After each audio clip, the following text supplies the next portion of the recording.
No matter what my friends and relatives may tell you, I do try to be a good citizen. I pay my taxes, don't litter, and although my language can be a sparkling blue at times, I don't generally cuss at people. At least I don't do it out loud. However, if you work for the government and you put me on hold one more time today, I may change my policy. Then, I'll give you an earful that is guaranteed to cause brain damage. I am trying to start a business. I am hoping to make $1 million overnight. Okay, I just want enough money to run for president and buy a few hotels. To meet my goals, I have to start with certain government requirements. These include getting a couple tax ID numbers, filling out a zillion forms, and exercising my considerable four-letter vocabulary. That last isn't required, it just makes me feel better. Bureaucrats should be grateful to me. Because of my forbearance, you can go home tonight and eat your TV dinner without worrying that a crazy middle-aged woman might come through your front door, armed with enough swear words to shatter glass. I guarantee you that the windows in your mobile home will never be the same if that happens. My attempts to do things right from the start began online. Indiana has a website that is supposed to help you comply with sales tax requirements quickly and efficiently. I filled out the form. Finally, I got a message that said, "If you're satisfied with the answers you gave, submit this form by pressing the button below."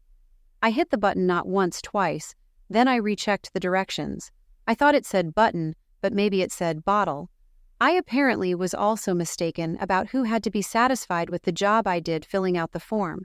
I'll just say that I was content with my efforts a lot sooner than the government was. Next, I called one of the friendly Indiana revenue representatives who, according to the blurb on the page, just couldn't wait to help me. The friendly rep was apparently out to lunch, and Ava Braun was not so happy to lend her assistance. I explained my problem, and Ava told me that I was a lazy so-and-so and that I should type the relevant numbers in by hand, rather than relying on my computer to copy and paste them.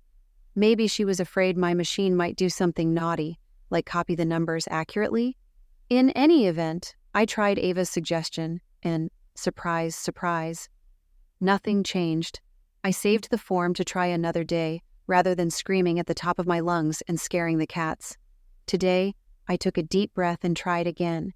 This time, I was informed that my previous efforts had been removed from the system because it had been too long since my last try. I called the number provided, and the cats ran for cover. After waiting on hold for an hour, I was told that the reason the form wouldn't work for me was that I was ugly. Okay, not really, but the reason I was given made as much sense. I had apparently gotten a sales tax number when I was but a last 12 or so years ago, and although that number had been closed out, I couldn't get a new one unless I filled out the form differently. I filled it out, yet again, and was informed that I should call another friendly agent for assistance. This time, I was advised that I would have to fax them a letter, explaining why I wanted to reactivate my old number. I will have to get this document notarized, and then the friendly agent will have my permission to monkey with my account and reactivate my number.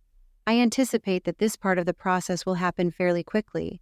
After all, Indiana's Department of Revenue is amazingly efficient when it comes to collecting money from the state's beleaguered residents. However, I can't help but think the state could have saved me a lot of effort if its employees had just told me what I'd needed to do in the first place. I should receive a reinstatement letter in a few days. I hope I'm sober enough to understand it when it gets here. After all, I'm inclined to take the best advice that I got during this whole ordeal and hit the bottle.